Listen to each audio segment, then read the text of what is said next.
Hi there, how are you? Hello. Hi, Hey, how are you? I'm good, how are you? Doing well, thank you. Thanks so much for chatting with me today. Oh, not a problem at all. My pleasure. So, as you may have heard, normally we would do these visits in person, but given everything going on, we decided to limit travel a little bit. So, I appreciate you doing this little virtual visit with me Not a today. problem at all. Awesome. I would love to start off by having you tell us a little bit about boundary breaks and maybe some of the roles of the key people involved. Here, let me try to turn you up a little bit here. Sure. Hmm. I'm not much of a big zoomer, so you got to bear with me here. I'm not really either, I have to say, though I've gotten better. Can you repeat your last question to me? Sure. I would love for you to start off by telling us a little bit about the winery and some of the roles of the key people who work Gotcha. Well, that's changed a lot recently because now we're we half of our team are not tasting room. Well, they are tasting room people, but they're waiters and waitresses now. there. With Yeah. the way we have everything set up. But you know, Bruce planted the first 6 acres of this vineyard in 2009. Mm-hmm. And I joined the team in 2010 when Great. we planted an additional 6 acres. And I still worked at Sheldrake Point as the assistant vineyard manager over there at that time. And we've just been kind of chunking on ever since then. Um, Great. so I have two guys that work full time in the vineyard for me. And yeah, I guess give me some more specific questions. For sure.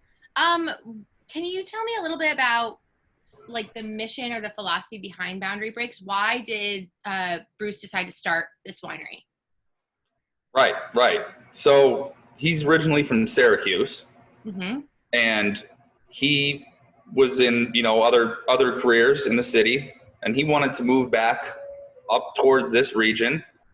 And he was out on the West Coast somewhere at having a really good dinner, some Asian cuisine along with a really sweet Riesling, and he just decided that that's what he was going to do. He's going to move back to upstate and start a winery focused on high quality vinifera.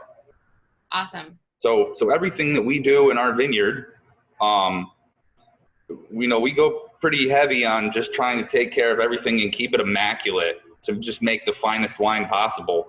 And it's not the cheapest way to go about it. You can just kind of, you can have your vineyard be a little hairy. You can just spray chemicals underneath it to keep it clean, and just do the bare minimum to make it okay wine. But we really try to go up above and beyond to make the best wine we can.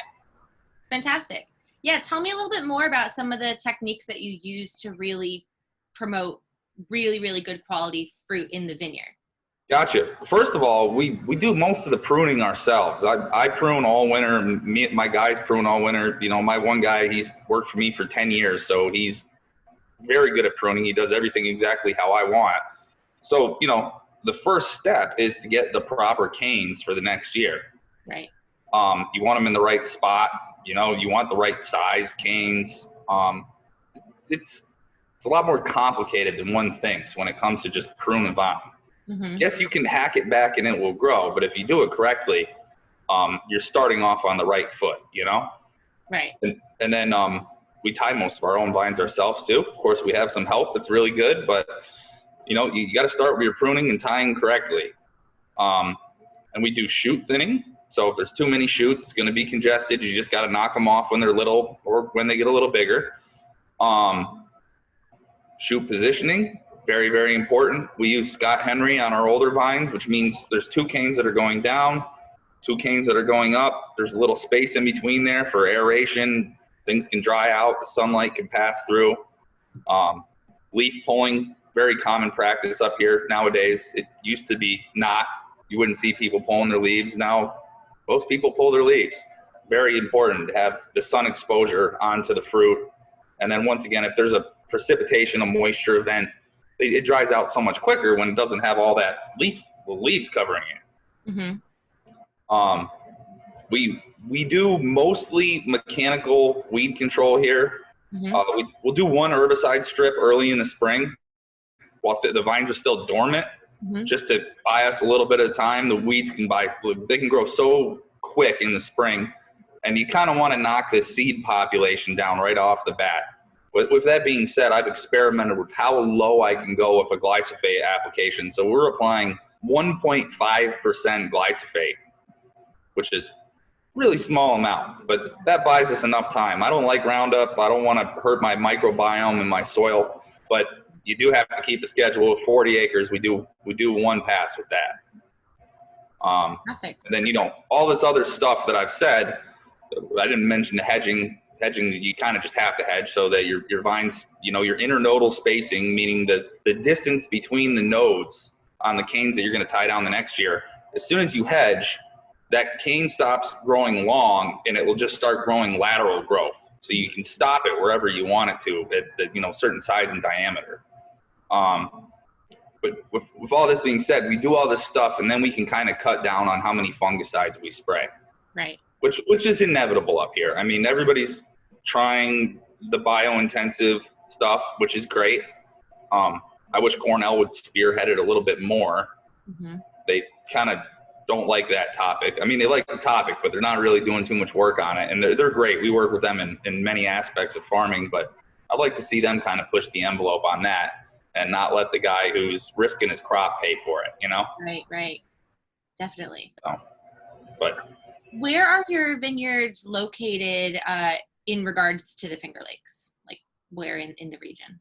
Gotcha. So we're on the east side of Seneca Lake in Lodi, and we're pretty much towards the very middle of the east side of the lake. And we're very close to the lake as well, which really helps. We have a nice slope, so if any cold comes, like frost kind of acts like water on a surface, where if it's flat, it's going to sit. If it's a pocket, you're really in trouble.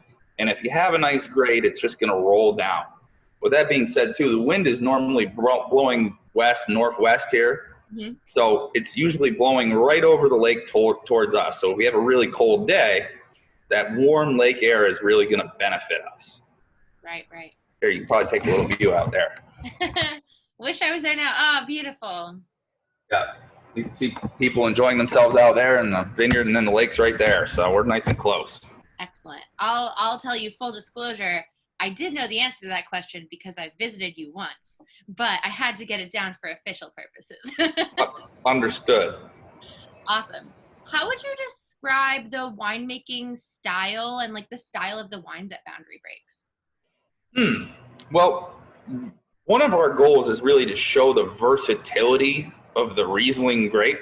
I mean, with that being said, we make other varieties here, right. But some just view Riesling as just a very sweet wine, or some people go, I don't like Riesling, it's way too dry. So we have just a whole spectrum of, really no residual sugar, all the way to a Spätlese to an ice wine. So we just really want to show how versatile the Riesling grape is. So with that being said, we kind of go several different ways with our Riesling. Just want to show how great it can be, and there's a Riesling for everybody is really the main message here. Excellent. And do the fruit made in the vineyards themselves kind of inform you as to, which fruit would be best for which style of Riesling? Yeah, so we've been playing with single clones ever since we came out. But we have a blended wine. But no, definitely. I mean, we'll reserve a special block for the Spätlese. Say you want that picked last. You want it ultra ripe. You want those just gold. You want the sun just beaming on them until they can go as late as possible and be as sweet as possible. Right. Whereas a wine for a dry, you're going to want some of that acid still in there. You don't want that to go to the very last minute, or else you're just going to have a flabby dry, which is nobody likes a flabby dry. So you got to time your picking and what fruit would if something's a real heavy crop and it hasn't been thinned out as much as it maybe should have, that should go towards a dry style wine because it's going to have higher acid once again. Right. So you definitely have to think about your acid and bricks, and which block is going to be best suited for which style. Absolutely. Fantastic. And you mentioned it a little bit, but how have you guys been dealing with everything that's been going on this year? You mentioned that a lot of your tasting room people are now working more, going to the specific tables, it looks like, outside and acting more as servers instead of just pouring at a bar. But have you been dealing with everything this year? So Bruce had some really great insight on this, and he, right off the bat, I'll give him credit. He said, this isn't going to go away soon. Mm-hmm. This is, a lot of our business is in New York City, so that just doesn't exist right now. And he said, this isn't going to go away. So he asked me to build 5 new patios, stone patios, 12 by 12 out there. Wow. And we've been welding hand sanitizer stations that are heavy duty. They won't blow away. They won't break. We've been welding new umbrella stands. And we pretty much have we bought a whole bunch more Adirondack chairs and tables. And there's little numbers on all these stations out here, and they're all very nicely spaced out. And you are greeted at the side of the building. Mm-hmm. You go around the building. You are seated in somewhere that's been freshly sanitized. Then you have your server comes up with a mask on, and you can buy a flight.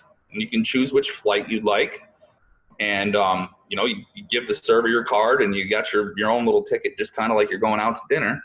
And then when you're done, you're asked to come into the tasting room and grab whatever wines you might like on top of whatever service you had here. Right. And then you check out in the tasting room and you go out the other way. So it's kind of like a little revolving door here, and it's been very, very well received, and everybody's loving it. And business has actually been pretty good. Fantastic. I'm so glad to hear that. Yeah, thank you. Yeah, no, it's been nice. It's kind of, we're staying alive up here. Good. Yeah, I know your wines are fixtures in the city because I used to sell them when I was working at Terroir, and it was one of my favorite wines to sell. Oh, okay, for Mr. Greco there. Oh, yeah, you know it. Mm-hmm. So I've long known these wines, and I like them very much, and I'm so happy to have you guys in the guide. Thank you so much. You're talking to the first sales guy for Boundary Breaks. I used to... Oh, nice. First year we had 700 cases, and I'm out there in Rochester pouring them and, just grinding. So we've come a long way in the decade. It's been fun. Definitely. Well, is there anything that we didn't discuss about the winery that you think people should know? That's a good question. Let me ponder on that one for a second.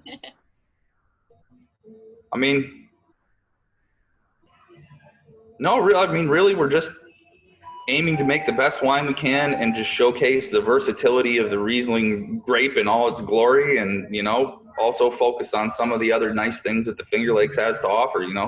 People aren't really familiar with a good Gewürztraminer, and it's like one of those wines, you love it or you hate it, but we'll give you a good one and see if you like it. But we've planted some more reds too. We planted a new red block, so we have 4.5 acres of Cab Franc and 1.5 acres of Merlot to try to kind of match the demand for blended reds, because people kind of think whites up here in the Finger Lakes, but reds are very, very popular up here as well. So we're just trying to, you gotta, it's kind of like a 4-year outlook on a plan of what am I going to need in 4 or 5 years, and it's going to have to meet the trend of the market, which is a little challenging. Right, for sure. Well, yeah. I have noticed, a huge change in the reds up at the Finger Lakes, even over the past 5 years, and it's super exciting to see. So I'm glad that you guys are doing that as well. Thank you very much. Appreciate it. Excellent. Well, thank you so much for your time. I don't have any more questions for you, but it's been such a pleasure to chat with you, and I look forward to the next time that I can come check out your new patios. Well, we look forward to seeing you in person, and anytime, let us know if you need anything else from us. Excellent. Thank you so much. Have a great day. You're very welcome. Same to you. All right. Bye. Bye.